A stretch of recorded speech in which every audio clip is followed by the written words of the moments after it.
Hey, salut les loups, c'est Tonton Hunter, je suis fraîchement débarqué du Paris Guitar Festival édition 2026. J'ai tout un tas de choses à vous raconter, des anecdotes, des rencontres, des claques dans la tronche, bref, vraiment tout ce qu'on aime et tout ce qu'on vient chercher dans ce genre d'événement. On démarre.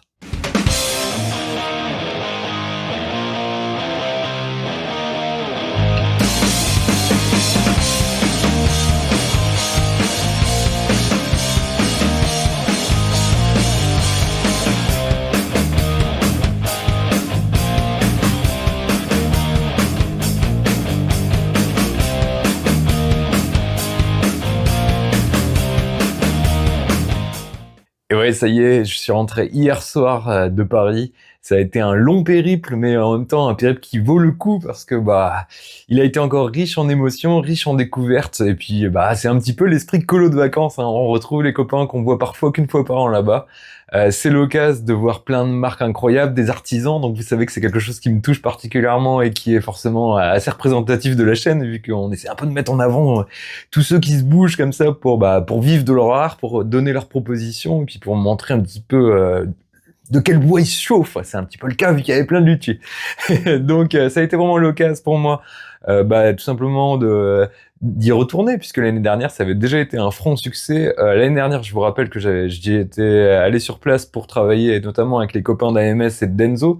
Mais cette année, j'étais un elfe libre. Dobby est un elfe libre puisque je suis allé juste invité par le festival. D'ailleurs, je voulais d'abord commencer cette vidéo en remerciant toute l'organisation du festival, donc du Paris Guitar Fest, aussi appelé le Salon de la Belle Guitare. J'adore ce petit nom un petit peu désuet, mais je trouve ça toujours très mignon. Un grand merci à eux, une organisation toujours incroyable, et puis des bénévoles au top, et ça il faut vraiment le souligner, parce que ce genre d'événement ça peut exister que grâce à ça. Et quand tu vois des bénévoles qui sont là avant tout le monde, même avant les exposants, avec un smile jusque là, qui sont contents de te causer, qui sont contents de t'aider, et qui font des pieds et des mains pour que tout se passe bien, déjà il faut commencer par remercier. Voilà, parce que si tout peut bien se passer, si on peut être reçu dans d'aussi bonnes conditions, c'est surtout grâce à ça. Donc merci à eux. Merci à tous les potes d'être venus faire des coucous, et merci à vous en fait. Merci à vous, parce que autant l'année dernière, c'était, allez, on avait quoi, même pas un an de chaîne, donc vous avez été 2-3 à venir me dire bonjour, j'avais déjà été super heureux. Alors cette année, ça a été la marée, quoi, parce que j'ai rencontré au moins une trentaine d'entre vous. Ça a fait plaisir de voir que les dernières vidéos, un petit peu le tournant de la chaîne vous a plu. Vous avez été très très nombreux à me demander comment s'était passé mon aventure à San Francisco, et demander des petits détails par-ci par-là, donc ça m'a fait vraiment super plaisir. J'espère que j'ai essayé de faire le plus possible pour qu'on puisse passer à chaque fois un moment ensemble, un petit peu privilégié, et prendre du temps pour pouvoir causer, etc. Je pense que ça a été le cas pour quasiment l'ensemble d'entre vous. Si ça n'a pas été à la hauteur de vos attentes, je m'en excuse. C'est vrai que j'avais beaucoup de choses prévues avec les interviews, etc. Même si j'en ai fait beaucoup moins que l'année dernière, mais c'est plutôt les démos qui m'intéressaient cette année. Mais bon, j'ai pris un petit peu de temps. J'espère que ça vous a plu et que vous avez passé de très bons moments sur place, et que vous avez fait aussi de belles découvertes. Mais qu'est-ce que tu fais là? Mais tu regardes la vidéo et t'es pas abonné? Mais c'est quoi ça? Allez, un petit like, un petit abonnement, et si la vidéo te plaît, ou si t'as des petites précisions à demander, un petit tour dans les commentaires, ça fait plaisir. Vous l'avez vu, la chaîne, hein, c'est le tonton tout seul qui s'est débrouillé à aller sur place, à prendre son petit hôtel, etc. C'est frais, évidemment, ses propres petits deniers. Donc allez, un petit like, un petit commentaire, ça fait plaisir à tout le monde. Ça mange pas de pain, et c'est encore gratuit pour le moment sur YouTube, alors profitons-en. Alors je vais regarder de temps en temps par là, parce que j'ai tout simplement mes écrans avec tout ce que j'ai pris. Alors je vous raconte pas le contenu, ça va être un enfer à dérocher. Là, je vois que j'ai déjà plus de 40 gigas de contenu sur place, donc ça va être un peu fun.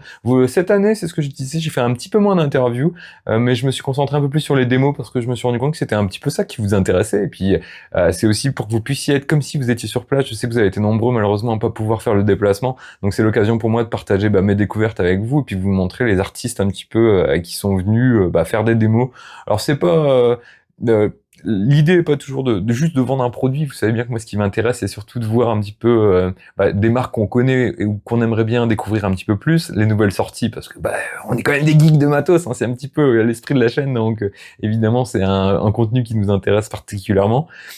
Et puis bah l'énergie live, hein, c'est toujours quelque chose de chouette de pouvoir partager un petit peu ce que les artistes ont envie de donner, pour voir un petit peu comment ils sont inspirés par le matos, parce que faut pas oublier que alors on adore tous acheter plein de matos, hein, moi le premier, mais voilà, l'idée c'est quand même un petit peu de faire un peu de musique derrière. Donc on va essayer un petit peu de parcourir ça. Je vais essayer de vous retracer un petit peu ce qui s'est passé tout au long de ce long week-end. Alors déjà, je vais vous laisser avec le tonton du passé, parce que j'avais fait une petite vidéo dans ma voiture sur une aire d'autoroute à la con, parce que c'est un petit peu le début des road trips, vous voyez, t'es tout excité, on commence comme ça. Donc, je vous laisse avec ce petit extrait du tonton. Hey, salut les loulous. On commence ce petit vlog parce que je suis en chemin pour le Paris Guitar Festival, évidemment, pour Montrouge, mais il y a aussi d'autres choses qui sont prévues parce que je vois un client, là j'ai encore une petite heure de route et je vais aller voir un client sur Issy-les-Moulineaux, voilà, comme ça vous savez tout, et il va y avoir quelque chose d'un petit peu fou. Alors là je présume un petit peu parce que vu que j'y vais que dans une heure, je sais pas vraiment comment ça va se passer, mais si le deal se fait les enfants, là on va faire les Indiana Jones de la guitare, parce qu'on va aller creuser dans une série mais alors immensément rare, et alors une pièce, mais je dirais même historique, sa place est dans un musée comme vous savez, et là si on arrive à choper ça, ça risque d'être très très intéressant. Et en plus je vous tease, hein, parce que pour l'instant vous saurez pas ce que c'est, et ben là, vous voyez, je suis dans le kangou de l'enfer. Et toujours un peu pratique. Et si jamais on arrive à le choper, ça veut dire qu'on va aller au festival avec cette fameuse guitare super difficile à trouver et assez vieille, parce que plus vieille que moi, largement plus vieille que moi. Et si c'est le cas, on va peut-être essayer d'avoir des infos dessus, sur son histoire, etc. Parce que au salon, vous savez bien qu'il y a quelques petits archéologues aussi de la guitare, des historiens avec une connaissance beaucoup plus complète des grandes marques que le tonton, évidemment. Il faut savoir où est sa place.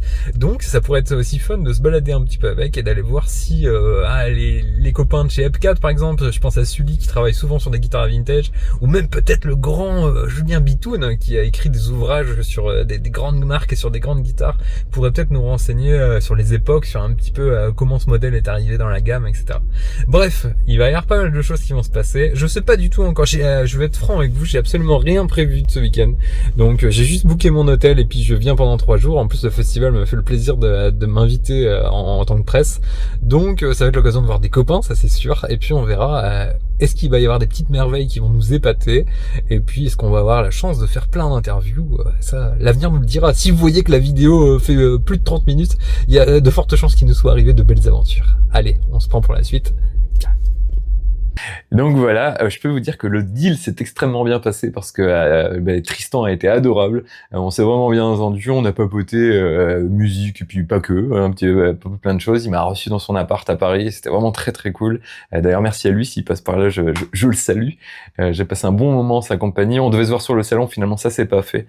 Et puis le deal qui nous intéressait a été réalisé avec grand succès.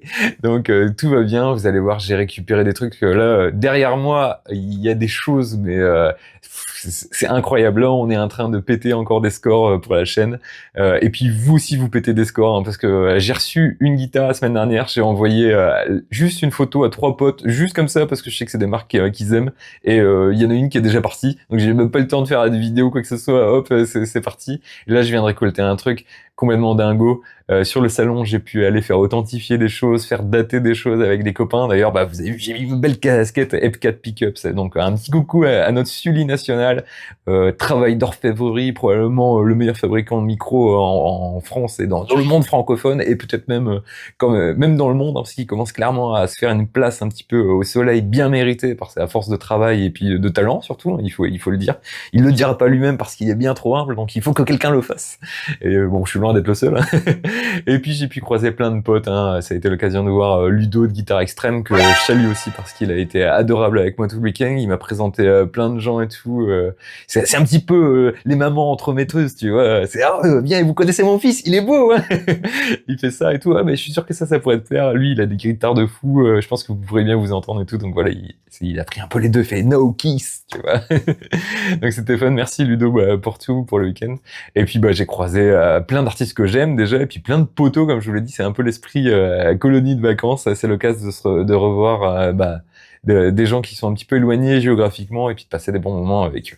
Donc voilà, je vais continuer mon fil. Je vous parlais des bénévoles tout à l'heure. Un petit coucou à Léa et à Jack, qui sont généralement ceux qui s'occupent de l'accueil du festival et qui ont le rock'n'roll dans le sang. Ils ont un super groupe, je vous invite à aller le découvrir, qui s'appelle Scandale. Et c'est un groupe de vraiment rock à l'ancienne, super old school, avec un esprit un peu punk jeune, on fonce dans le tas et juste le rock'n'roll, tu vois, en mode Lemmy, on se fait plaisir et on envoie la purée. Donc je vous invite à aller voir leur truc parce qu'ils se bougent vraiment, c'est des petits jeunes qui se bougent. Et bon, ça fait vraiment vieux daron de dire ça, mais bon, on s'en fout un petit peu. Le principal, c'est de donner l'exposition à ceux qui le méritent. Et croyez-moi, ces petits jeunes, ils le méritent.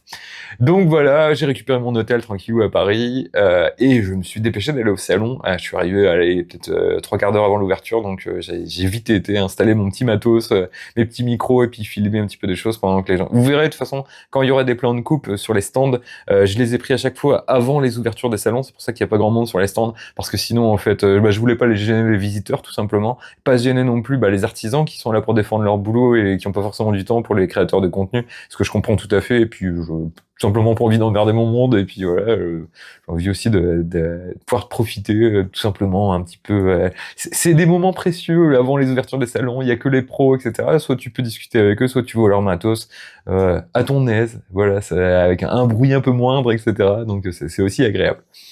Alors j'ai déjà pris des claques parce que j'ai évidemment retrouvé notre virtuose Swan Vaud qui est toujours paré de son habituelle modestie, gentillesse et puis un humour pourri que j'affectionne particulièrement, notamment dans les jeux de mots. Donc on a pu passer un petit peu de temps ensemble tout le long du week-end. De toute façon, vous verrez, je vais vous mettre quelques extraits de ces démos parce que on aurait quand même tort de se priver. C'est quand même un petit peu agréable pour les oreilles. Donc j'ai commencé, c'était la première démo, c'était avec lui, donc je me suis fait plaisir. Je vous mets un petit extrait maintenant.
Après, j'ai été embarqué dans une chouette aventure. Je vous ai dit que j'étais allé saluer mon pote Ludo, donc le rédacteur de Guitare Extrême. Et c'est un peu un point central, évidemment. Tous les chouettes artistes viennent toujours aussi le saluer. Et puis c'est l'occasion de papoter avec des gens qu'on aime bien. Ça a été pour moi l'occasion d'aller voir Tanguy Carleroux, donc TK pour les intimes, qui est un des guitaristes français du YouTube game que j'admire le plus parce qu'il a vraiment un son 80s qui est vraiment fort ancré dans ma culture personnelle et il a un toucher d'enfoiré. Il est adorable, ce type est vraiment adorable. Pareil, hein, avec un smile toujours en continu et tout. Et quand il prend une graine dans les mains, voilà, la magie opère.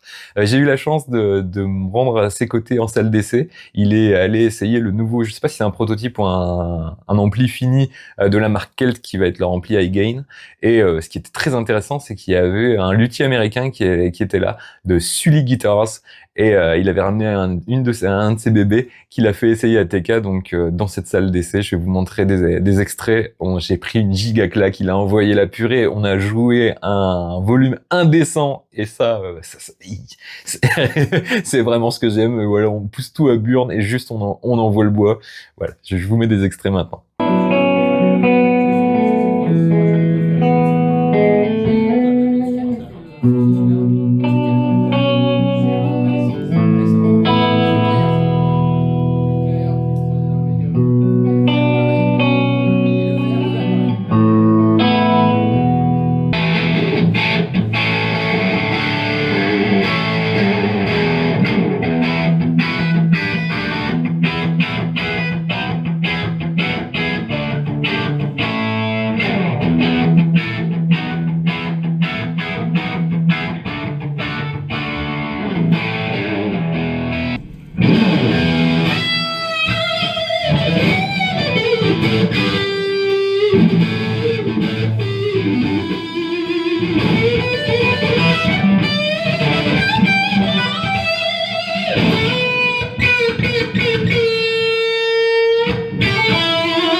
Alors cette démo ne serait pas complète sans ma rencontre de l'année dernière et vraiment un gars mais que j'adore quand je vous parle des potos que je vois malheureusement qu'une fois par an ou presque et avec qui j'ai pourtant une super relation. Ben je voulais encore faire un coucou à Manu Rodier, guitariste de son état et ce que j'adore c'est toujours le décalage. Hein. Je l'avais déjà dit dans d'anciennes vidéos mais tu vois on me l'avait présenté. Tiens c'est le guitariste de Patrick Fiori. Il a aussi bossé avec David Hallyday entre autres et voilà, et on cite souvent des artistes plutôt typés variété entre guillemets parce que évidemment c'est un professionnel, etc. Et du coup tu sais t'as le mauvais a priori de te dire oh, il fait de la variété et là comme tu es un gros con, ce qui peut m'arriver très très régulièrement, tu dis ouais ça doit jouer gentil et quoi. Et alors quand il prend une guitare, après en fait tu pleures du sang, il se passe des choses, tu fais des syncopes et tout parce que quand il commence à jouer tu fais ah, mais ce monsieur est un dieu? Comment ça se fait? Pourquoi personne ne m'a prévenu? En fait, c'est le genre de personne très modeste, très simple, qui a un cœur en or. Et quand il prend une guitare, tu te tâtes à revendre les tiennes déjà. Et puis tu te dis, mais pourquoi on parle pas plus de ce monsieur? Qu'est-ce qui se passe? Tout le monde est devenu fou. Et là, il l'a essayé juste en 2 minutes. Tu fais, bah voilà, en fait, ça c'est de la musique. Et écoutez ce monsieur, c'est très bien ce qu'il fait en fait.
Donc voilà, je me suis éclaté avec Manu et on a passé un bon petit moment à papoter. Il m'a même présenté un petit bout de sa famille avec son fils notamment qui est adorable et qui est aussi plein de talent, qui est en train de monter un groupe de trash avec pareil que des petits jeunes de 12-13 ans, 12-14-15 ans.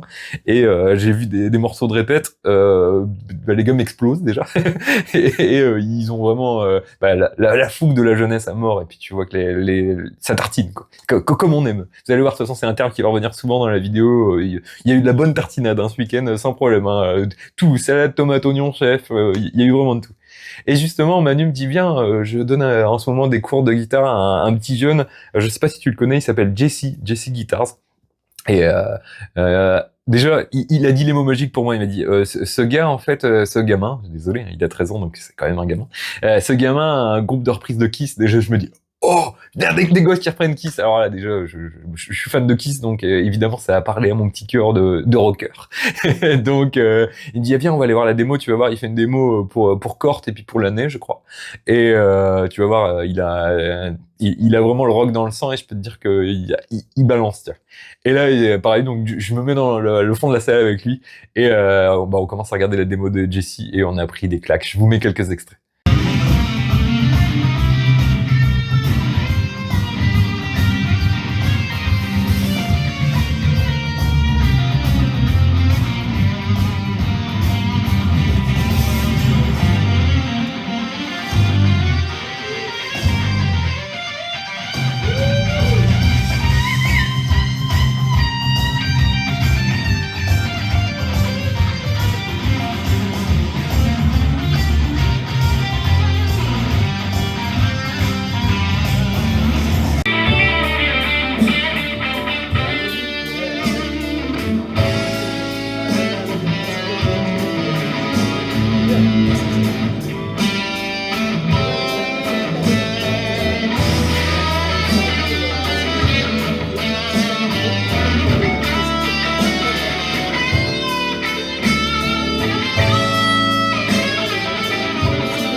Ce que j'ai adoré avec ces démos, c'est que il a aussi un petit peu l'innocence de la jeunesse, tu vois, il arrive et tout, et son papa lui dit vas-y présente-toi et tout, tu vois, salut, je suis Jesse, puis je fais de la guitare, puis le gars, tu te dis tu vois, encore un petit peu innocent et tout, puis là il te balance des gros trucs, il te fait du old school à la B.B. King, il te sort des vibes à la Stevie Ray Vaughan et tout, tu fais en fait, il a que 13 ans, mais qu'est-ce qui s'est passé, il y a un problème dans l'algorithme, et tu vois que le gamin il adore ce qu'il fait et il est bourré de talent tout simplement, et puis je pense qu'il y a aussi beaucoup de travail derrière. Il faut pas oublier que derrière des gens talentueux, il y a aussi souvent, on voit le produit fini entre guillemets, mais il faut pas oublier toutes les longues heures de sacrifice et d'apprentissage derrière. Donc bravo à lui.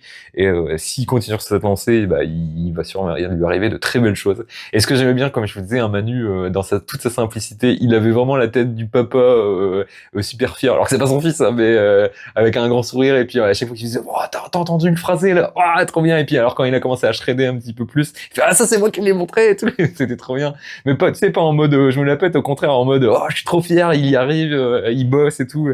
Et pareil, petit moment juste de vieux débiles comme nous, de vieux débris au fond de la salle à se dire ah trop bien, il y a la relève, elle est là, elle en veut, elle a la niaque et elle envoie du bois. Je vais vous remettre encore des extraits parce que c'était trop bien.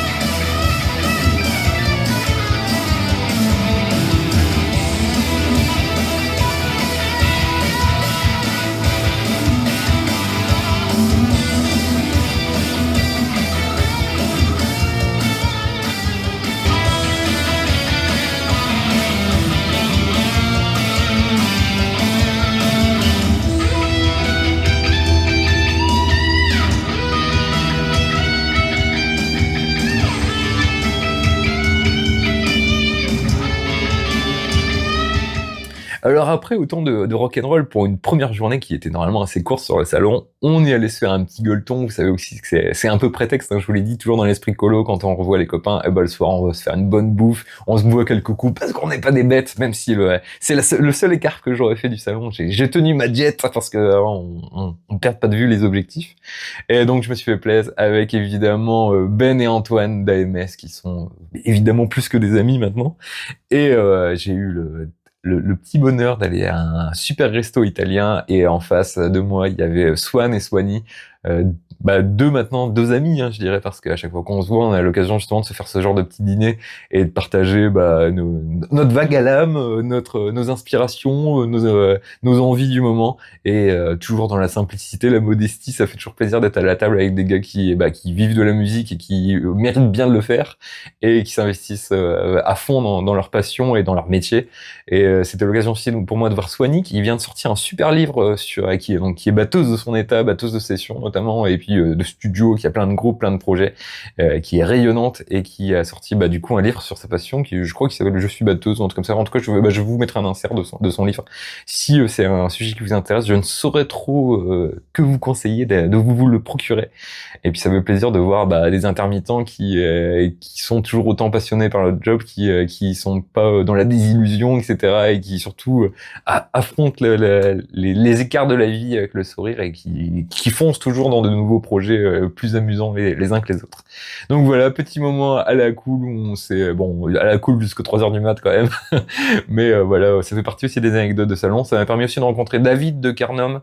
Vous verrez, ça aura son importance plus tard parce qu'on a pu faire une petite interview et ça m'a permis de m'intéresser à leurs produits. Ça aurait été un petit peu, j'ai 2 coups de cœur pédales sur le salon et Carnum est l'un d'entre eux. Et vous verrez que le deuxième est un vieil ami aussi ou un vieux professeur folding comme on les aime.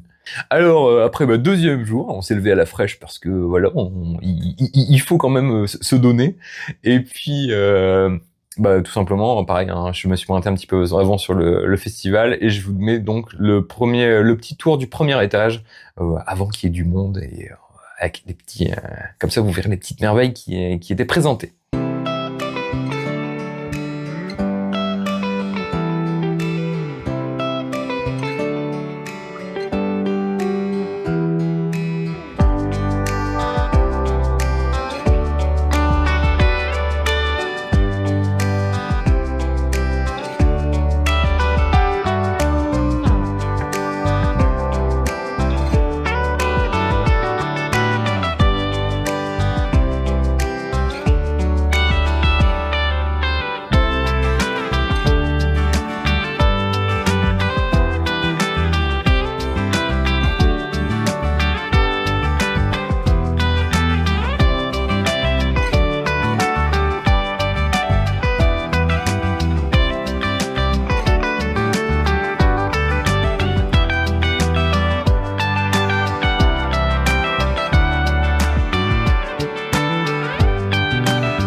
C'était l'occasion ensuite de reprendre une petite dose de Swanwood, parce que pourquoi pas, vous allez voir, il y en aura un petit peu moins pour la suite, pour ceux qui pour une raison inexplicable, ce serait pas trop leur cam.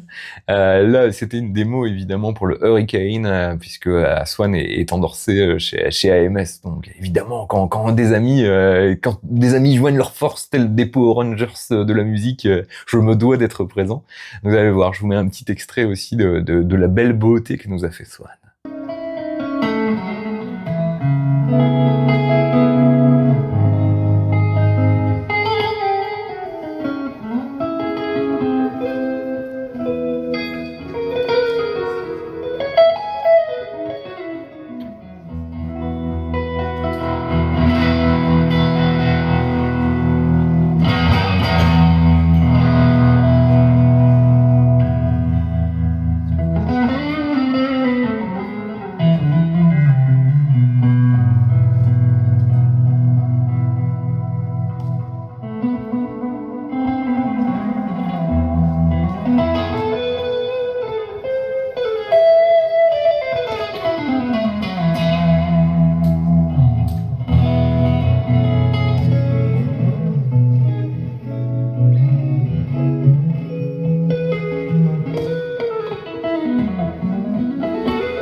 deuxième artiste à MS, parce que c'était le jour des démos un petit peu.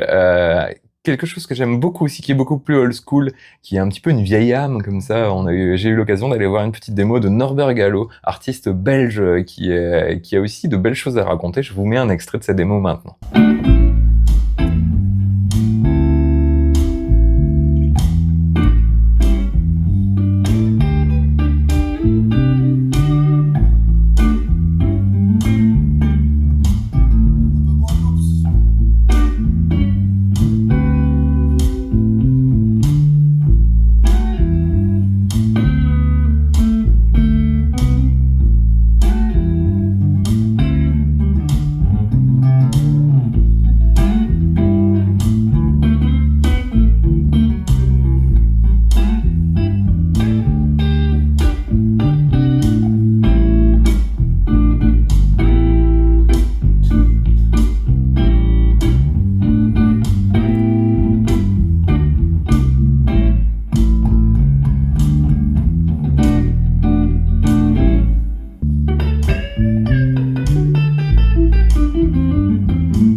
Alors j'ai voulu aussi un petit peu diversifier ce qu'on avait sur la chaîne et ce que j'ai d'habitude dans mes vidéos, puisque je suis allé voir un autre guitariste de renom, mais qui avait aussi un petit twist sur cette démo, puisque je suis allé voir Christophe Godin, l'hilarant Christophe Godin, parce qu'en plus d'être un des mecs les plus talentueux de sa génération, cette formule ne veut rien dire, mais allons l'utiliser, elle est éculée, attention, sans le N, et c'est pas grave, j'aime beaucoup l'attitude de Christophe qui est toujours un petit peu dans l'autodérision et puis dans l'humour.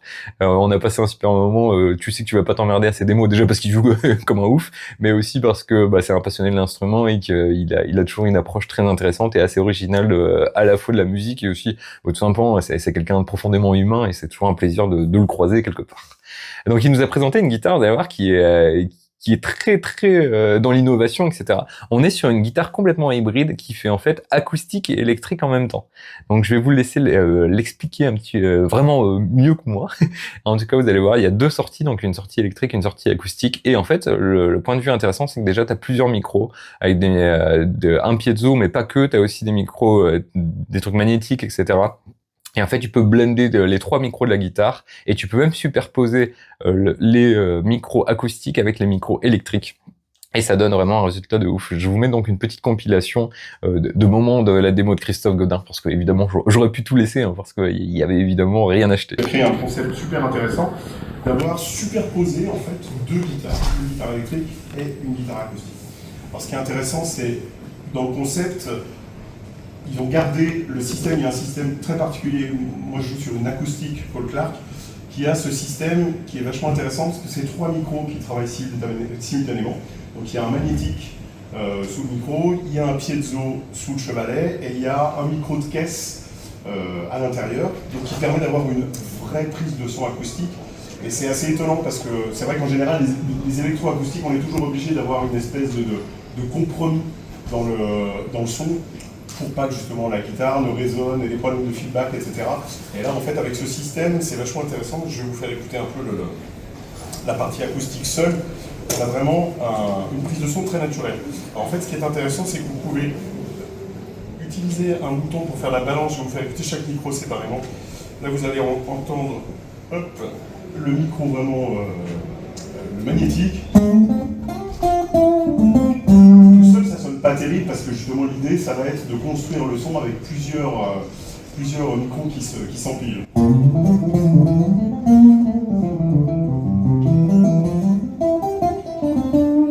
Et puis il y a un micro piezo, donc là vous allez entendre uniquement le piezo. Souvent le piezo il a ce son un petit peu nasillard et quand on va mélanger les deux on va obtenir quelque chose qui est assez intéressant parce qu'on a en gros tout ce qui se passe au niveau du manche qui est capté plutôt par le magnétique et tout ce qui se passe au niveau de l'attaque qui est capté par le piéton. Ce qui permet d'avoir un son qui est déjà relativement rempli, mais on va pouvoir rajouter le micro de caisse. Donc là, le micro de caisse, il faut souvent faire un petit peu attention dans la façon de le gérer, parce que c'est lui qui peut déclencher parfois des petites résonances, des feedbacks, des choses comme ça. Le micro magnétique et piezo qui sont à l'équilibre, et puis j'ai mis à peu près à la moitié de son réglage le son du micro de caisse.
Alors ça a été la journée des claques dans la gueule, parce que après je suis allé voir quelqu'un dont j'avais souvent entendu parler. J'avais même plutôt vu son nom dans des magazines, etc. Parce que c'était un ancien démonstrateur pour Guitar Park notamment, Monsieur Maigret, mais plus connu sous le nom Shanka, qui a joué notamment dans No One Is Innocent beaucoup.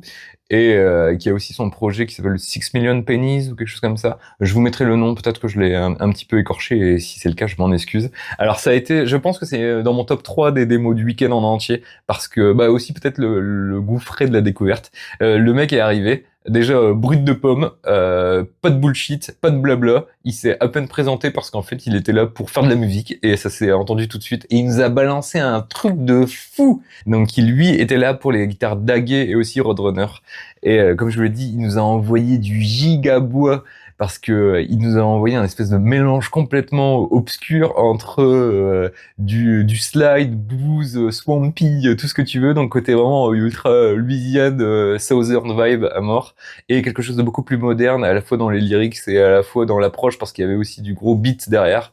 Vraiment le mélange parfait entre moderne et old school, c'est vraiment le truc qui m'a mis la claque dans la gueule. Je m'attendais pas du tout à ça, et le gars en plus chantait et jouait en même temps, et il a été vraiment super fun, parce que il débordait d'énergie, et ça nous a vraiment mis une claque. C'était vraiment pas une démo comme les autres, c'était vraiment la démo qui sortait de tout ce qui s'est fait du week-end, et rien que pour ça, c'était fabuleux à voir en live, quoi.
Et vous allez voir aussi, il y a un moment où il a une guitare complètement ouf avec une cellule de micro intégrée dans la guitare. Donc s'il il met sa guitare comme ça, ce qui est la photo sur la miniature, en fait il peut chanter dedans avec une voix un peu lo-fi comme ça, et ça met une ambiance de ouf. C'est un peu un côté Brother Dage, un petit côté aussi C6 Steve, mais mêlé avec des trucs plus modernes, une culture un peu street. Je sais pas vraiment comment l'expliquer. Et il nous a mis, je vais le dire, je suis désolé pour le terme, pour les plus chastes oreilles d'entre vous, mais il nous a mis une branlée, mais comme il faut, du début jusqu'à la fin. Et voilà, pas de blabla entre les chansons, il a présenté les guitares juste ce qu'il fallait.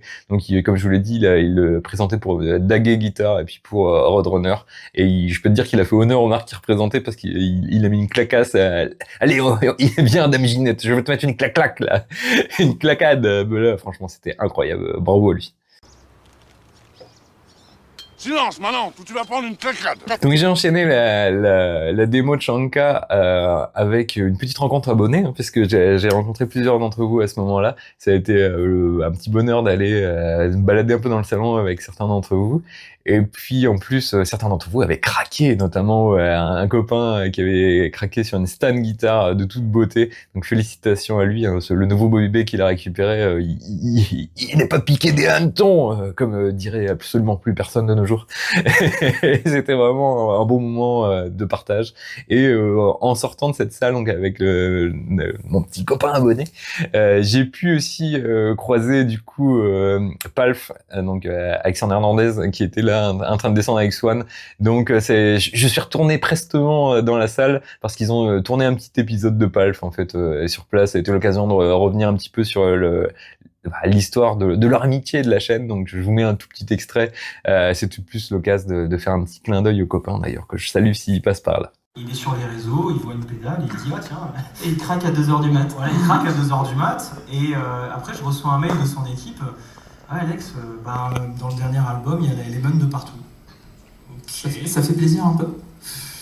Je t'ai appelé ce jour-là, je crois. J'ai appelé Julien, j'ai appelé tout le monde, je me sentais bien et en même temps pas très bien. Ah, un peu plus tard, il me recontacte, il me dit en fait je suis fan de la Element, je veux juste que tu me fasses une Element dans une boîte. Parce que la Element c'est 2 morceaux, c'est une boîte de contrôle et un ressort. Et là c'est une seule boîte avec tout dedans. Et on appelait ça la grotte. Ça sonne comme ça.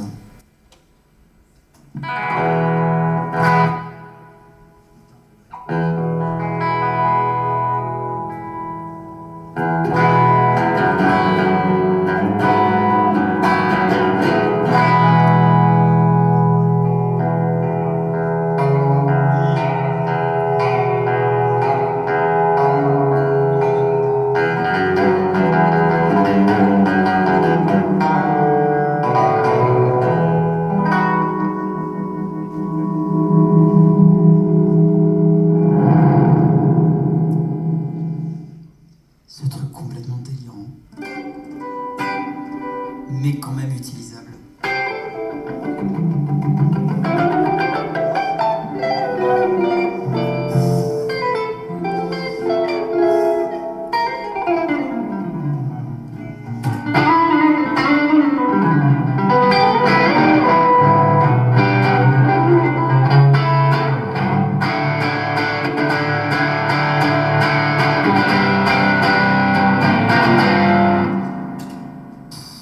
Ils ont eu aussi la gentillesse de me faire un petit tour de leur studio parce que du coup ils ont enregistré pas mal d'épisodes qui seront présents sur leur chaîne dans les mois à venir. Et Alex m'a dit tiens, si tu veux tu peux descendre au studio, je vais te montrer un petit peu. Quand j'ai vu le setup, je me suis dit oui, en fait c'est pas 2 GoPro et il y a une ring light, ils ont vraiment un matos d'enfoiré. Et c'était aussi un petit plaisir de passer un peu de temps avec Alex et puis avec Swan, parler un petit peu matos, mais pas que, puis tout simplement rigoler et faire des blagues très douteuses. C'était le samedi soir. Et je suis obligé de vous parler de la giga claque du festival qui est si notre bon ami Shanka était dans le top 3, là je vais vous parler je pense même du top 1 parce que c'était probablement un des meilleurs concerts de ma vie. Je sais pas vraiment comment le décrire autrement. J'ai pris un monde de guitare et de musicalité dans la tronche et ça fait plaisir, ça fait du bien. Je suis allé voir donc Jesse Lee and the Alchemist qui venait faire un concert. Donc là, si vous voulez, il y a des démos toute la journée, le salon est ouvert toute la journée et le soir en fait il y a des concerts à part payants. qui sont dans une grande salle de concert qui est intégrée au bâtiment du Beffroi de Montrouge.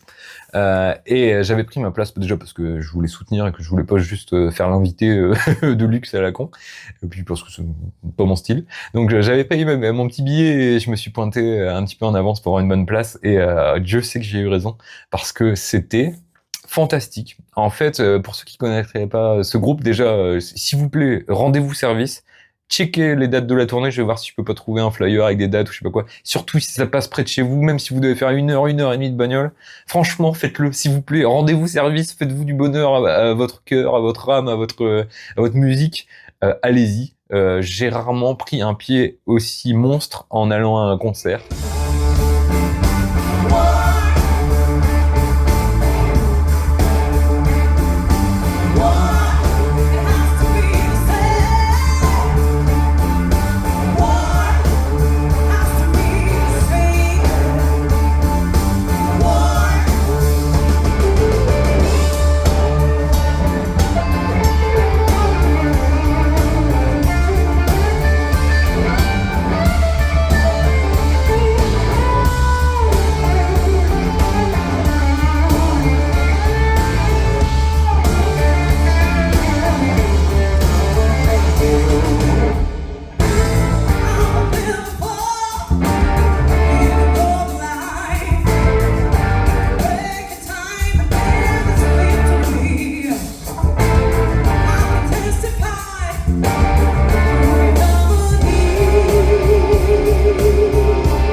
Tout simplement, je ne saurais pas mieux le résumer. C'est un melting pot d'influence tout en gardant une patte ultra originale. Il y a des moments, si je devais vraiment résumer pour quelqu'un qui aurait jamais jeté une oreille sur ce qu'ils font, c'est un peu un Beefheart slash Bonamassa de luxe, avec tu rajoutes une petite pincée de Deep Purple par moment parce qu'il y a des orgamondes et du synthé incroyable. Mais pas trop, justement, pas au point de l'overdose de certains moments de Deep Purple qui sont un petit peu, parfois un peu relous. Je suis désolé pour les amateurs, hein, j'aime beaucoup Deep Purple, mais c'est vrai que des fois, à la longue, ça peut être un peu pénible par moment. Et là, tout est savamment dosé. Vous avez des musiciens, mais qui sont hors sol tellement ils sont bons. Alexis Didier, franchement, alors c'est complètement débile de faire des classements de musiciens, mais s'il y en avait un, je peux vous dire qu'il serait vraiment dans les sommets, parce que ce mec a un phrasé mélodique, jazzy, fusion, bluesy, tout ce que tu veux. Ce mec, c'est un extraterrestre en fait. Il était là-haut, il a joué. Quand il joue, tu vois qu'il y a un truc qui se passe. Il est habité par quelque chose de pas de ce monde, quoi. Et tout simplement, il fait de la belle beauté avec son groupe qui est vraiment un ensemble super cohérent où tu vois que tout le monde prend un plaisir monstre et tout le monde a un talent de folie, un truc de ouf. Jessie Lee, la chanteuse guitariste. Alors, j'arrive pas à me décider sur sur quel plan elle est la meilleure parce que d'un point de vue guitare, elle envoie sa race. Et alors, au niveau chant, un mélange sauvage entre Beefheart, Janis Joplin par moment, une pincée de Tina Turner. Enfin voilà, je pense qu'on peut pas faire on peut pas faire de meilleurs compliments. Et je peux vous dire qu'elle est vraiment au niveau des gens que j'ai cités. Et je pèse mes mots, hein, vraiment, je dis pas ça pour faire de la basse flatterie. De toute façon, je la connais pas. Mais j'ai pris une sauce, mais incroyable. Et alors, cerise sur le gâteau, ils se sont pointés avec des invités de luxe, Norbert Krief de Trust, parce que pourquoi pas, il était là, voilà. Bien plaisir. Et alors, on a eu une leçon de rock'n'roll par Yarol Poupeau, qui est venu distiller de la vibe old school, bien cool. Ils ont repris Fils de personne de Johnny dans une version vraiment super chouette.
repris un Tina Turner d'ailleurs aussi, qui était fabuleux. Je vais vous mettre un condensé des extraits de tout ça, mais ça va être très très dur pour moi de choisir. Déjà parce que j'ai pris plein d'extraits, parce qu'en fait je me suis dit non mais ça se trouve je suis dans une expérience surréaliste qui n'existe que dans ma tête. Il faut que je prenne des preuves et je vais essayer de vous mettre quelques extraits, mais ça va être ultra dur de choisir parce qu'en vrai je pourrais vous mettre les 2h30 de prestation tellement c'était incroyable. S'il vous plaît, allez-y, dites-moi ce que vous en pensez. Là, j'ai acheté l'album en sortant tellement j'ai pris une claque. J'avais pas encore eu l'occasion de l'écouter, mais j'ai hâte, j'ai vraiment hâte. Je sais pas si la magie du live se reproduira, mais on m'en fout. En fait, je m'en fous. J'étais là, j'ai vécu un truc qui m'a transcendé. Franchement, je peux le dire. J'étais avec David de Denso et on était là sur le côté de la scène et on était là. Ok, donc tu regardes dans le dictionnaire musique, 2 points, Jesse and the Alchemist, Jesse Lee and the Alchemist. Allez voir, prenez-en, mangez-en, c'est fabuleux.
Alors, le dimanche a été un petit peu plus calme pour ma part parce que j'ai dû repartir un petit peu tôt, j'avais des choses à gérer et j'ai reçu encore des messages un petit peu d'ordre administratif, financier, débile, avec des trucs qui s'ajoutent à gérer, mais bon, that's life. Donc je suis parti un petit peu aux alentours de 13-14 heures, j'ai malheureusement pas pu rester jusqu'à la fin du salon, ce qui m'a empêché de voir un des trucs que je voulais le plus voir, la démo de Lin Wolf pour Denso. Mais bon, voilà, malheureusement il a fallu faire des choix. Je me suis pointé assez tôt sur le salon du coup, sachant que j'allais devoir repartir avant la fin. Ça a été l'occasion pour moi de vous faire un tour de tout ce qui se faisait au rez-de-chaussée, qui est l'endroit où il y avait vraiment toutes les guitares électriques, notamment. Et j'ai pris quelques basses aussi pour nos amis, notamment Alex, que j'ai croisé sur place et qui est toujours aussi adorable, et sa compagne aussi, qui m'a présenté et que je salue. On a passé aussi un bon moment ensemble à partager un petit peu nos découvertes et puis tout simplement prendre des nouvelles. On se voit pareil, on se voit généralement une fois par an là-bas, donc c'était l'occasion un petit peu de se faire un petit coucou. Donc je vais vous montrer un petit peu toutes les belles beautés que j'ai croisées. Il y a quand même quelques trucs qui m'ont bien titillé.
Alors, je l'avais pas précisé quand on a fait la vidéo du haut, mais ça y est, il s'est passé un petit déclic dans ma tête. Je vous ai parlé d'un professeur folding tout à l'heure, et je ne saurais faire cette vidéo sans parler de notre bon ami de chez Phantom FX, le savant fou par excellence, qui est déjà pareil, qui a un cœur en or et qui a aussi un humour bien décapant comme j'aime, et aussi des idées qui vont dans tous les sens. Et on s'est enfin trouvé. Il s'est passé un super moment. Un soir, je crois, la veille au soir, donc le samedi soir avant de partir, j'ai eu l'occasion d'essayer sa nouvelle pédale à Tomcat, qui est fabuleuse, qui est vraiment un condensé de hard. Vous imaginez un petit peu les anciens, les débuts de Van Halen, un petit peu ce son complètement brut, complètement pété avec plein de gains. Et ben vraiment dans cet esprit, très fort en goût, très fort en gueule, etc. Ça a été l'occasion pour moi de retester aussi ces autres pédales, parce que c'est un des artisans de la fuzz, un de ses plus grands adeptes, et aussi, comme je vous dis, un savant fou qui aime bien aller choper des détails, qui fabrique ses schémas avec des composants complètement fous soviétiques à la con, qui récupère en petite quantité pour faire des petites merveilles et des pièces incroyables. Et je vous l'avais dit, bon, une de mes plus grandes déceptions, c'est que j'adore ce qu'il fait, mais je me trouve toujours un petit peu bête quand je les ai entre les mains, parce que c'est un type de jeu qui me correspond malheureusement pas. Et alors quand t'as des petites merveilles entre les mains et que tu sais pas les utiliser, parce que je sais que le problème vient de moi à ce moment-là, c'est toujours ultra frustrant pour moi comme pour lui, parce que je sais qu'à chaque fois il veut me faire plaisir et tout, et il veut me faire découvrir des univers. Et jusque là, la magie s'était pas passée. Et là, ça y est, j'ai trouvé un combo de folie, et même lui n'en revenait pas en fait, parce que visiblement j'ai fait des branchements complètement pas cohérents, ce qui me ressemble vachement, et complètement illogique, où j'ai fait attaquer une fuzz et sa distorsion dans un ordre qui n'est normalement pas l'ordre catholique des choses. Et même lui disait, mais je comprends absolument pas ce que tu fais. Et en fait, j'avais vraiment un air d'un gamin à Noël qui découvre une grosse connerie qui allait vite devenir indispensable. En fait, j'ai mélangé sa Thunderbolt et sa Tomcat, et en fait, plus je mettais tous les boutons à fond, et plus j'avais un sourire niais de gros mongol, il faut dire ce qu'il est. Il m'avait filé une SG, et je peux te dire que j'ai fait des têtes de crabe de fou, parce que j'ai retrouvé une puissance de dingo. Pour moi, c'était vraiment le meilleur des amplis. J'ai réussi à transformer cette simulation étrange, parce que du coup, c'était pas sur un vrai ampli malheureusement, c'était sur un simplifier, donc quand même quelque chose de très chouette. Oups, désolé, j'ai été coupé par un appel. Donc je vais dire, j'ai mélangé sa Thunderbolt, qui est pareil une folie furieuse. Il a plein d'influences qu'il arrive à recréer en pédale, les premiers albums d'ACDC, ce genre de choses, des trucs très bruts, un espèce de JTM 45 complètement fou.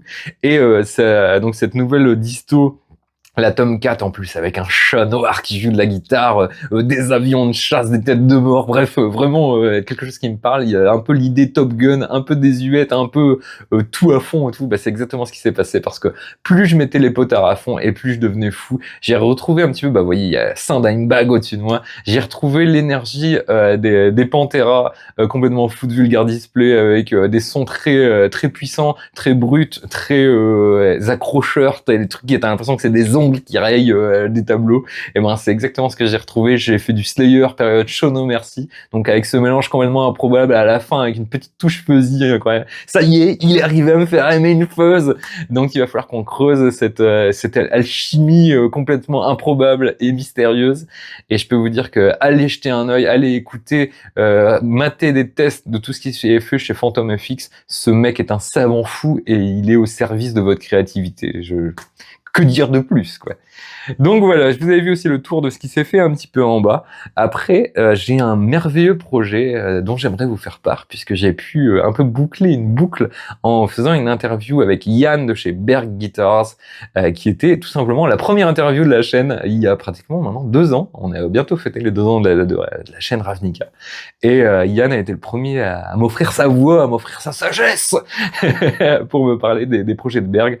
Et ça a été l'occasion, j'étais au bon endroit au bon moment, puisque j'ai eu les 3 têtes pensantes de Berg, qui, vous allez le voir, nous ont parlé des derniers projets, dont ce projet totalement fou, projet historique, je pense que c'est le terme exact, puisqu'ils nous ont parlé de ce projet en cours, de créer une guitare à partir de bois sauvé de l'incendie de Notre-Dame de Paris. Rien que ça, rien que de le dire tout haut, je me dis, mais de quoi il parle? Il est fou! Cet homme est fou! Donc voilà, je vous laisse avec cette super interview. Hello les loulous, c'est Tonton Hunter. J'ai la chance aujourd'hui d'être avec quelqu'un que vous devriez reconnaître si vous êtes un fidèle depuis le début. Yann de Berg Guitar. Comment tu vas, Yann? Salut, ça va très bien, toi? Ben, je te l'ai pas encore dit en off, mais c'est l'occasion de le dire en vidéo.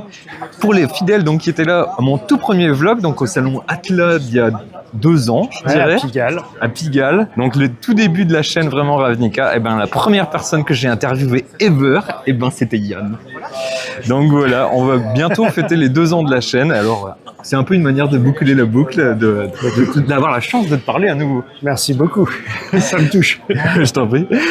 J'ai cru comprendre que c'était une grosse année pour Berg et que vous aviez toujours des sorties très intéressantes qui sont dans les tuyaux et même qui sont présentes sur le salon. Tu peux nous en dire plus? Ah bah oui, avec plaisir, parce que là, cette année, bon, il y a eu beaucoup de choses. Il y a eu le déménagement et il y a eu un super gros projet, et ça, je passerai la parole après à Joe pour ça, mais qu'on ne pouvait pas lancer. Ça faisait des mois et des mois qu'on était dessus. Sur les starting blocks. Et ça y est, là, on l'annonce. Mais alors, il y a beaucoup de choses, parce qu'on a continué, bien entendu, toute la gamme classique qui a fait la réputation de Berg et avec laquelle on a eu la chance de gagner le prix de la plus belle guitare au Paris Guitar Festival il y a 3 ans. 3 ans maintenant, ouais. Et, le temps passe. Ouais, le temps passe, tu m'étonnes. Et du coup, on a continué, on a renouvelé cette gamme et on est allé sur des choses. On a step up un petit peu avec des collaborations avec des artistes aussi bien musicaux que plasticiens, et ça donne quelques petites choses sympas. Tu veux que je te montre un truc? Oui, je veux bien. Si tu peux me montrer justement la nature caster, je sais pas comment vous l'appelez, mais elle est incroyable. Eh bien, c'est une excellente question. J'ai fait des petits plans de coupe avant que tu arrives. Vas-y. Alors là, ça fait partie de toutes les collaborations qu'on fait avec des artistes plasticiens. Donc, toute personne qui a une même sensibilité que Berg va être invité, s'il le désire, en passant par Pierre, à collaborer, à réfléchir sur ce qu'on peut faire pour faire de belles pièces uniques. Du coup, je vais vous présenter Pierre qui va nous parler un petit peu plus de la gamme artiste de chez Berg, parce qu'il a eu, tout simplement, c'est un des créateurs de cette marque et de cette gamme artiste. Est-ce que tu peux nous en dire un peu plus? Ouais, donc l'idée c'était de faire une vraie passerelle entre le monde de l'art plastique et le monde de la musique. Donc l'idée c'était pas juste de dire voilà une guitare, peignez-la. Okay. L'idée, c'était de leur dire, imaginez qu'à la place d'une toile, d'un canevas, du matériau de sculpture, etc., vous ayez comme support d'expression une guitare. Donc, à partir de là, que faites-vous? Donc, le projet, il est créé de toutes pièces par l'artiste. C'est vraiment son univers. C'est son univers. C'est sa toile, comme tu dis. On ne lui dit pas, habillez-moi simplement la guitare. Voilà. Tu lui donnes même pas un thème, c'est lui qui... Non, il a une liberté totale et on lui demande d'utiliser des matériaux, des composants qui respecte la planète, c'est ce qu'on fait sur notre guitare. C'est la seule contrainte. Et chacun vient avec son univers, sa technique, sa façon de faire. Ce qui fait que pour chaque guitare, c'est une approche différente. Donc, par exemple, la guitare, celle-là, la verte que tu as vue, qui s'appelle Canopy. Là, c'est une peintre photographe. Donc, ces tableaux, elle mélange peinture et photographie. Donc, elle fait un tableau qui existe. Donc, c'est déjà physique. Elle sélectionne quelque chose, une partie, un élément en fonction de l'instrument. Et à partir de là, elle va demander qu'on fasse une couleur qu'elle choisit. Elle applique son dessin sur des films spéciaux. Ces films vont après être transférés et après on va protéger le film. Donc là, on est dans une démarche particulière. L'autre de Skunk Dog, il s'appelle comme ça parce qu'il adore Skunk Anansi. Donc lui, il est super artiste connu aussi, musicien aussi. Mais lui, il a une technique plus simple. Il demande une peinture, en l'occurrence noire. Lui, il va peindre dessus. Donc, on est sur des choses plus classiques. Et on va la protéger. Là, il y a une troisième qui va arriver. Et là, ça va être complètement différent. Ça va être comme une sculpture. Quel genre d'univers, là? Ouais, on va être dans la matière. D'accord. Donc là, plus 3D, relief, etc. Exactement. Voilà, c'est ça. Donc, chacun va trouver son terrain d'expression autour de l'instrument. Voilà. Okay. Donc, en fait, votre idée, c'est vraiment de garder l'univers de l'artiste et de faire le moins de concessions possible pour qu'il puisse s'exprimer. Exactement. Et que ça corresponde à l'ADN de votre Donc, ça devient, c'est un instrument. C'est un prétexte. C'est le cas de le dire, c'est un instrument artistique au sens propre du terme. À double terme. Voilà, à double terme. Elle se joue comme n'importe quelle guitare, mais après, elle a créé son univers qui est celui de l'artiste. Voilà. Alors les loulous, vous avez de la chance parce que vous aurez eu le trio de têtes pensantes de chez Berg, puisque Joe vient nous parler d'un projet. Quand j'ai su que ça allait se mettre en place, il fallait qu'on vous en parle. Donc, est-ce que tu peux nous en dire plus, parce que ça a lieu avec un monument, et là c'est le cas de le dire, Ouais, c'est le cas à de double le dire. terme. Alors ouais, c'est... Oui. Je t'en prie, fais la Merci, révélation. ouais. Donc super projet qu'on révèle sur le salon après presque 2 ans de travail, parce qu'il a fallu avoir les autorisations pour tout ça. Donc c'est la réalisation d'une guitare qui sera faite à partir du bois brûlé de Notre-Dame, qui a été sauvé donc de l'incendie. C'est un bois que les ateliers Perrault nous a fourni. Les ateliers Perrault, il faut savoir que c'est une entreprise de charpente à la base qui fait d'autres choses maintenant, mais qui a pour cœur de métier la charpente et qui existe depuis 260 ans. Donc voilà, petite boîte, petite PME. petite boîte d'artisans. Non, c'est des orfèvres, c'est vraiment un savoir-faire de folie. On a fait plusieurs allers-retours dans leurs ateliers qui sont situés près d'Angers. Et puis voilà, on a été force de proposition. En fait, la genèse du projet, ça a été une démarche, une idée que j'avais suite à l'incendie. Il s'est passé quand même un peu de temps avant de trouver les bonnes personnes, les contacts à qui suggérer l'idée. Et ce projet un peu fou. Projet, voilà. Et puis finalement, ça leur a plu. Voilà, on partage quand même l'amour du bois, même si on n'est pas dans des savoir-faire. Bien sûr. Il y a des ponts, il y a des passerelles, forcément entre tous les boiseux, comme on dit. Et voilà, donc ça fait un super projet. Donc, est-ce que ce sera un instrument entre guillemets fait pour un musée, ou est-ce que c'est un instrument que vous voulez qu'il soit joué, etc. L'idée, voilà, c'est du chêne. Hein. C'est du chêne qui a priori 800 ans sur cette partie. Des pièces qui ont été récupérées. Donc c'est une pièce du Beffroi Nord, si je dis pas de bêtises. Elle a subi donc un incendie un peu violent. Donc ce bois, il va constituer l'ensemble de la guitare. On a de quoi faire une guitare, donc faut pas se louper. Ouais. Et puis donc je vais travailler sur un instrument qui est censé être un instrument. C'est-à-dire que même si c'est du chêne, c'est pas une essence qu'on utilise. Moi que j'utilise, c'est quand même très rare de voir des guitares en chêne. Il va falloir amener la pièce de bois dans la bonne direction pour que ce soit quand même un instrument jouable et puis qui ait quand même une certaine qualité. Ouais. Et qui sera aussi bien sûr dédié à des expos. Parce qu'en fait c'est une pièce de patrimoine. Voilà, c'est pas un instrument qui est voué à être vendu. C'est une pièce unique. Ça reste la propriété des ateliers Perrault sous les accords de tout ce qui régit de près ou de loin Notre-Dame, Fondation Notre-Dame ou autre. Donc voilà, c'est un vrai projet d'envergure et d'envergure patrimoniale, on va dire. Moi, je suis hyper fier. Ouais, je pense qu'il y a de quoi, vous serez d'accord. Parce que voilà, j'ai cette chance finalement. Il y a du boulot en amont, il y a plein de choses, mais c'est pas arrivé par hasard. Ouais, après c'est comment dire, c'est une pièce que tu fais qu'une fois.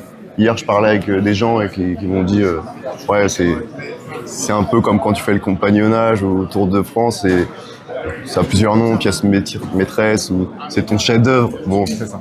C'est une pièce qui restera dans l'histoire, quoi qu'il arrive. De toute façon, j'en ferai qu'une et j'ai la chance de la faire, donc on va essayer de faire ça bien, quoi. Allez, pour finir, est-ce que tu peux nous montrer ce petit morceau de bois alors j'ai ramené si un précieux. peu de bois et puis je peux même te montrer, j'ai un premier plan. Oh, on va accéder au secret. Je suis désolé, du coup j'ai passé la caméra exactement là où c'est le plus embêtant, sinon c'est pas marrant. J'essaie de pas tout bouger. Attends, je pose ça. Tu veux que je le prenne? Ouais, et puis je vais juste prendre.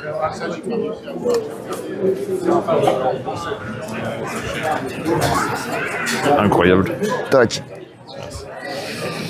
Donc voilà, ça c'est une pièce que j'utiliserai pas parce qu'elle est vraiment trop abîmée, trop torturée. Mais ça donne une idée de l'état des pièces qui ont été fournies. Donc là, ouais, tu vois vraiment bien le chêne.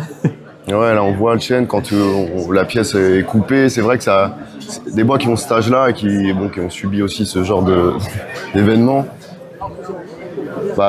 Structurellement, voilà, il se passe quelque chose. On le sent quand on travaille la pièce. Donc t'as aucune idée de comment ça va réagir acoustiquement du coup?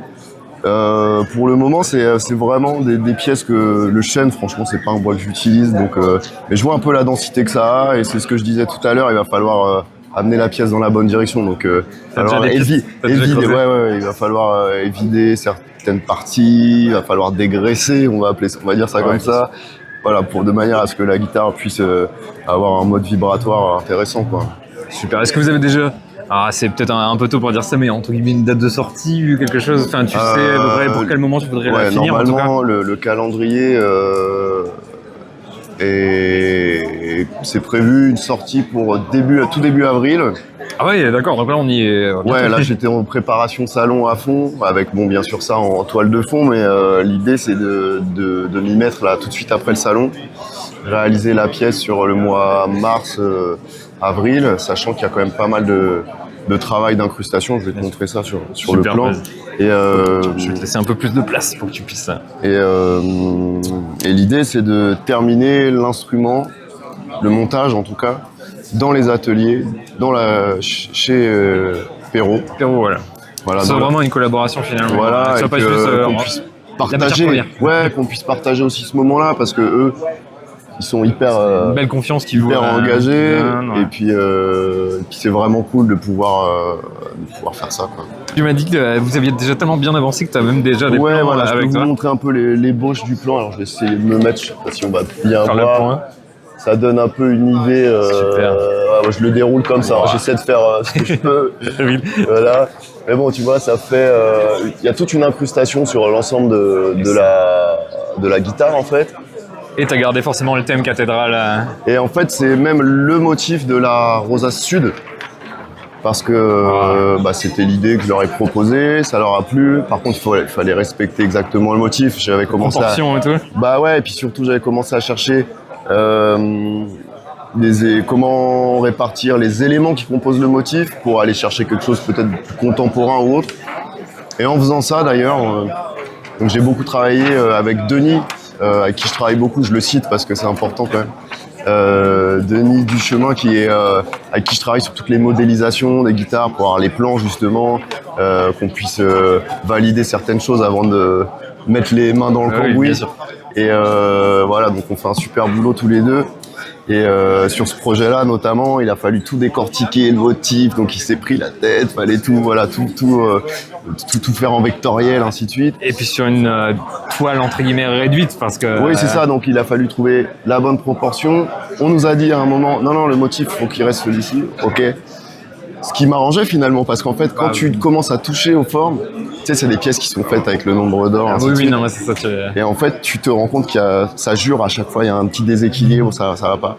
Et là, en cherchant vraiment juste la bonne proportion et la bonne partie du motif à intégrer sur la guitare, on a fini par trouver quelque chose qui finalement est assez moderne, parce que tu vois la rosace, et en même temps, quand elle est posée comme ça sur la guitare à cette échelle-là, ça fait penser à plein d'autres styles graphiques et ça rend les choses assez sexy. Et d'ailleurs, toutes les incrustations vont être faites en laiton. Voilà, donc c'est un travail assez minutieux, ça va être plutôt long à réaliser. Pas mal de corps de métier finalement à représenter. Ouais. Et puis en même temps, là, on est sur une pièce tellement exceptionnelle que... Il faut pas lésiner sur les moyens. Là, ça va être vraiment les représentations du patrimoine français. Ouais, exactement. Donc, j'essaierai de m'en montrer digne.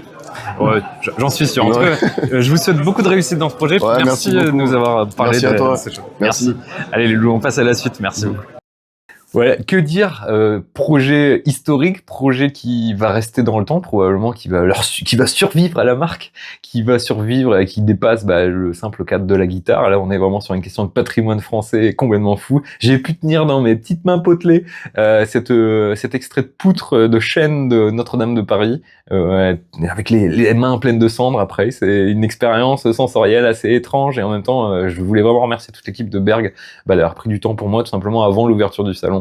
C'est pas toujours simple et on a toujours pas mal de choses à régler, et puis des clients, plein de choses à régler sur un salon. C'est une attention de tous les instants. Les salons, c'est très très crevant. Je peux vous dire que physiquement déjà, parce que il y a du bruit du début du salon jusqu'à la fin. Il faut arriver à garder son attention et pas raconter trop de conneries. Et bon, quand vous êtes déjà quelqu'un comme moi qui ne fait que ça, voilà, c'est des domaines d'incompétence notoires, dit tonton, vous commencez à les connaître.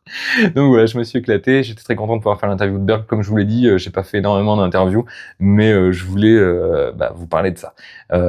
Je me suis focalisé aussi sur une deuxième interview avec David de Carnum qui nous a parlé tout simplement des 3 pédales qui commercialisent pour le moment et qui sont aussi très complémentaires. J'aime bien aussi cette idée de pouvoir en acheter plusieurs, de pouvoir les mélanger, les stacker et faire des choses improbables.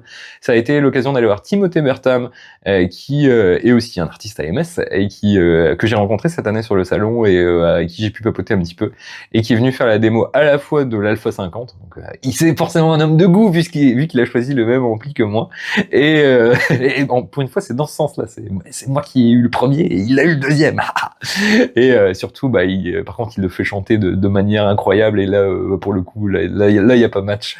Et là il a vraiment été à des années-lumière de ce que je serais capable de faire. Il nous a fait une super démo, d'ailleurs je vais vous en mettre aussi des extraits et on va enchaîner après avec sa présentation en collaboration avec Carnum des 3 pédales qu'ils ont, donc une de disto, une de fuzz et une de modulation.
rapprocher ou venir nous voir sur le stand. Chacune des pédales a un bouton mood qui va vous permettre d'aller vous balayer sur l'ensemble de la plage de la famille de l'effet.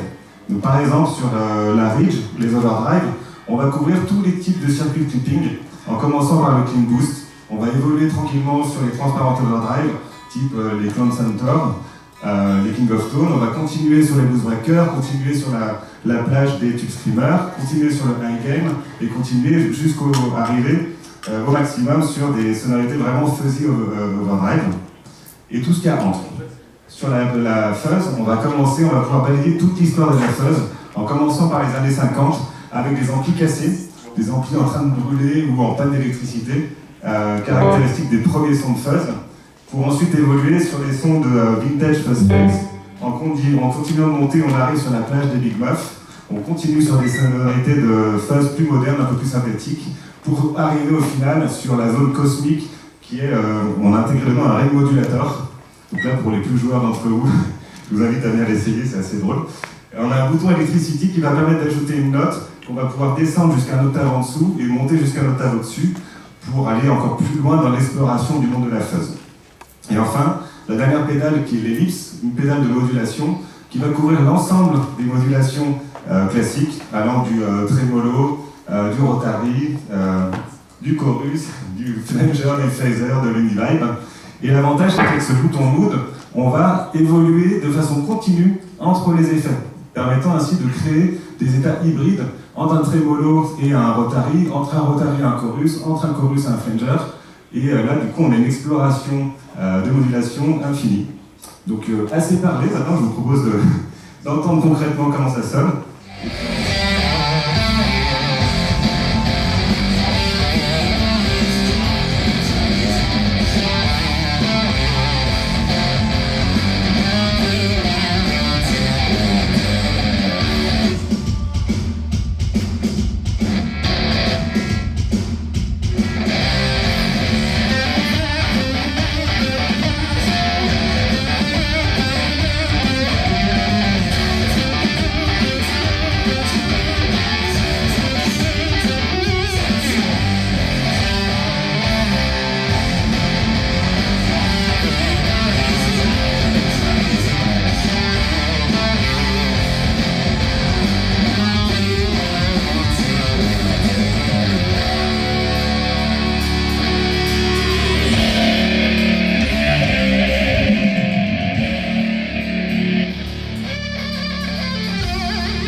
loulous, c'est Tonton Hunter. J'ai la chance d'être avec David de chez Carnum qui va nous parler un petit peu de sa marque qu'on n'a pas encore vue sur la chaîne.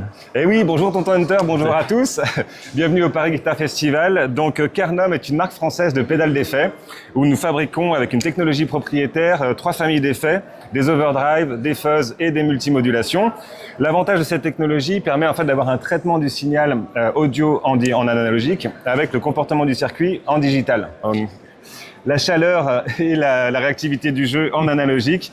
Donc là, on est sur la pédale d'overdrive qui s'appelle la Ridge, avec ce bouton Mood qui permet de couvrir l'intégralité de la plage des overdrive en commençant par des clean boost, transparent overdrive, mid overdrive, type tube screamer et autres, high gain et fuzzy overdrive, le tout en morphant en continu à travers les effets.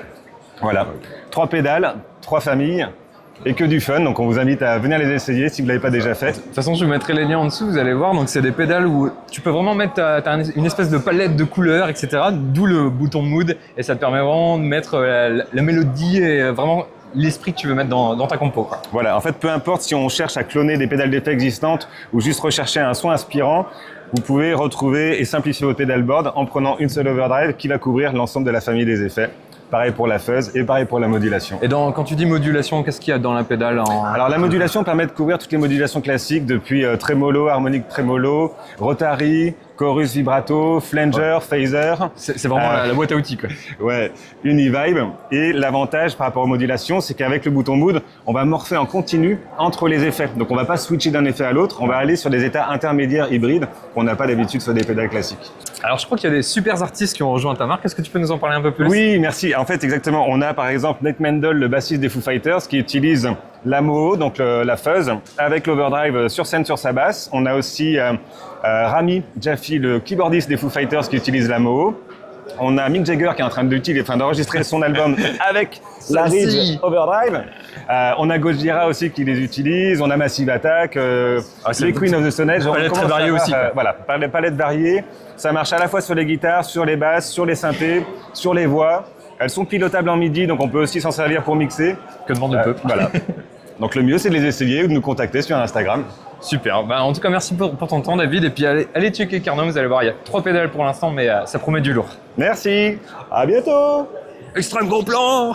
Il y a aussi eu, évidemment, pendant les démos AMS, une de mes belles découvertes aussi de cette année, c'est Stella, qui est aussi artiste AMS et qui, elle, a choisi un des nouveaux amplis de la gamme qui s'appelle le Avenge 50, qui est une version vraiment ultra dynamique, ultra percussive d'un ampli high gain que vous savez bien, hein, Ben, ce magicien du son, nous a encore fait une petite dinguerie. Et c'est un 2 canaux vraiment qui envoie sa race et qui est très équilibré, qui est aussi quand même plutôt typé moderne, hein, il faut le dire. Et Stella nous a fait une chouette démo. Je vais vous mettre un petit extrait de sa démo clean. Et puis elle a rejoint évidemment Tim pour un super duo parce qu'ils ont un groupe qui s'appelle 8 Keys que je vous encourage aussi à aller écouter. Et ils nous ont fait un titre ensemble. Et je peux vous dire que le mélange Avenge 50 et Alpha 50, bon bah voilà, vous savez bien que j'ai plus à convaincre personne avec AMS, hein. Vous savez que je suis encore objectif parce que croyez-moi, je teste les nouveaux modèles assez régulièrement et il y en a un qui me plairait pas, je le dirai sans problème. Il y a des amplis qui me parlent un petit peu moins. Je sais que moi je suis un petit peu moins fan du Hurricane par exemple et du Cutlass, même s'ils ont des qualités incroyables, hein, quand tu vois ce que Swan arrive à en sortir ou même d'autres, c'est juste que ça parle un peu moins à mon jeu, mais c'est aussi là, pour moi important, tu vois, c'est pas parce que t'es proche d'une marque que tu peux pas avoir des critiques, etc. et que tout est rose, tout est magnifique. Il y a des choses qui te parlent, il y en a qui te parlent un petit peu moins, et je saurais pas vous mentir et raconter des conneries sur des marques ou sur des modèles qui me plairaient pas. Je suis pas un vendeur de cuisine, tu vois, je m'en fous à la fin. Moi, mon idée c'est surtout de partager ça avec vous et de partager des trucs qui me font vibrer, tu vois. Donc je m'en fous un petit peu du reste, quoi. Je pense que ça vous l'aviez compris pour les plus fidèles d'entre vous.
J'espère que ce petit tour du salon vous aura plu. Si vous n'avez pas eu l'occasion de d'y aller, j'espère que ça vous aura donné envie d'y aller l'année prochaine. Encore une fois, bravo à toute l'équipe.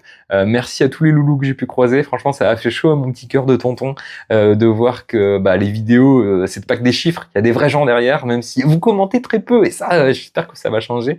Mais ça fait super plaisir de voir que vous suivez mes aventures, mes petites aventures, que San Francisco vous a super plu, que vous êtes super impatient pour l'écriture de mon livre. Et je peux vous dire que je vais pas lâcher le projet et je vais essayer vraiment de vous le sortir pour l'été pour que vous puissiez avoir ce thriller de San Francisco avant de partir en vacances. Je vois que vous êtes aussi excité que moi et ça fait vraiment plaisir de pouvoir partager cette expérience et cette aventure parce que c'est le but de la chaîne, hein, ça a toujours été de vous embarquer avec moi sur mon épaule et que on passe du moment ensemble et qu'on partage de jolies choses. Donc voilà, j'espère que ça vous a plu. C'est Tonton Hunter, je vous ai dit, il y a plein de choses incroyables qui arrivent sur la chaîne, j'ai chopé des trucs de fou. Hier, j'ai parlé d'une de mes découvertes, notamment au copain Julien Bitoun, que j'ai malheureusement aperçu que trop peu de temps, et même lui était enthousiaste de la petite beauté que je viens d'agripper dans ma collection, et qui est une pièce historique, une licorne qui, normalement, ne devrait même pas exister. Allez, c'était Tonton Hunter, pardon, trêve de blabla, le mec dit ça après 1 heure de vidéo, et on se retrouve pour d'autres aventures. Et puis d'ici là, portez-vous bien, prenez soin de vous et de vos proches.